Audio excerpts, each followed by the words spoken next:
the people who wanted growth and change and jobs, and you've weaved it together beautifully with a Make in India, urbanization, skill in India, of course, urbanization and urban development, digital India, smart cities, and there is a common theme that runs through it, because I think all of this creates potentially new wave of entrepreneurs, it creates new investment rounds and new jobs. So give us a sense of how you see this panning out, because you've been on an overdrive making these large vision statements. How do you see it panning out? Well, they're all very beautifully integrated. It may not be apparent now, but they are integrated in the sense that you've already spoken about 2/3 of your population being in the productive age group. There is definitely a skill gap in this country, and all of us know about it, because even engineers who come out of good colleges are not readily employable. The employers invest money and time for them to get ready for the job. Sure. Now, from among the working population, if my data says it right, only 5% are skilled to be where they are expected to be. The rest of them do not have the skills which are required. Now, if a country wants to push its GDP upwards and also has the population, working population for it, if it doesn't give them the adequate skills, they are going to be there, but their contribution to your GDP would be minuscule. So we've placed emphasis on skilling people, because that's where the revolution is going to happen, in the sense, unless people are adequately skilled and find appropriate slots of jobs for themselves, the churning in terms of real income in the hands of people is not really going to happen, and the level at which people are going to find jobs are going to be much compromised than what they are otherwise ready for, one. And second, how is it then going to integrate? The corridors that we've talked about, whether the industrial corridors or freight corridors, are on either side. Of course, the land bill and other things will matter, but whatever limited extent you're going to allow it through the land bill or otherwise, even your SEZs and so on, along the corridor we envisage, based on the kind of industry hubs that might come. Sure. That's not the expression I would want to use here, but along the corridors, based on the industries which have been there traditionally or otherwise, you're going to have requirements for people to get into jobs there, and it is there that certain skills will have to be important, certain in the sense of what is required in that geographical area and the industrial specified area. Therefore, along the corridors, we very clearly see opportunity for skilling people so that they immediately get absorbed, and with the corridors going ahead, we will be able to spread it across all over India. So it's not as if we develop a skill development center in one particular place, push 10 people there and claim that we've done. No, this is going to be mushrooming along the corridors. So that's the way in which we want to integrate. Together with this, you're talking about digital India, which is going to bring broadband connectivity to every village. And with that, riding on that will be financial inclusion, which is absolutely. And with these kind of integration at smaller levels, the small links and loops, it is going to be all over the country. It's not going to be confined to a particular hub, or it's not confined to a geographical concentration. We are looking at a revolution of sorts bottom up, and it I think has a clinical precision where all of this weaves together, which is almost corporate in its mindset. I think that I would like to say that.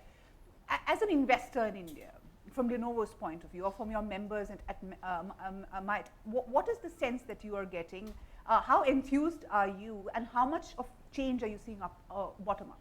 No, I think definitely, as you pointed out, and as the minister also pointed out, I think the visions have a very good end state with them, which are all linked together. And I think all our members are very enthused about it. I think they've seen the commitment of the government, and it's not just in terms of the announcement of the visions, because of course we do end up meeting with all the members down the bureaucracy. We see that there is a clear intent to realize that vision over a period of time. Having said that, it's just about a few months since all these have been announced. So I guess, as naturally industry would, a lot of these have to start translating into specifics and in terms of actions down the ground. But I think there's a great level of interest and there's a great level of excitement. And is it translating into investments? I think and what is the window that you see? Because it all boils down to that, doesn't it? No, like you pointed out, Mini, I think definitely the investments. You've seen announcements of mobile set ODMs coming in. I know that many members are evaluating local manufacturing in India. Definitely, I think there is a lot of interest and there is definite movement. Of course, some of these have also linked to the states. So while the center is obviously has a grand vision and and a lot of effort going behind it. A lot of the work also has to come in from the states, and I think that's where people want to see how will really this translate. So far it's been, I think, quite good, Sure. and we'll definitely see investments. Ma'am, I'm going to ask you a last question. You know, the vision is great. I think the intent is solid, and I think the time is opportune. But what are the biggest challenges that you foresee in really activating all of this? As Amar said, is it going to be a problem of getting states in line, getting the connections? Because you know, in India, the problem always has been this disconnect between ministries, disconnect between center and state, and these are all legacy issues that you have to deal with. First of all, the disconnect between ministries no longer exists. And I'm glad to say, without interministerial groups which were abundant in the previous regime, there's a greater coordination among all of us. And the PMO has been very, very effective a catalyst in bringing the ministries together and get over issues which are languishing just because of file movements. We've speeded that up, one. Second, you were talking about the states. I see in the states a great enthusiasm. Every meeting that we've had with the states, whether the recent one that I've had on e-commerce or the earlier ones when we had on removing obstacles to make ease of doing business really come into a reality, states are keen to come and tell us what you want us to do, we want to work with you. So there is a positive energy.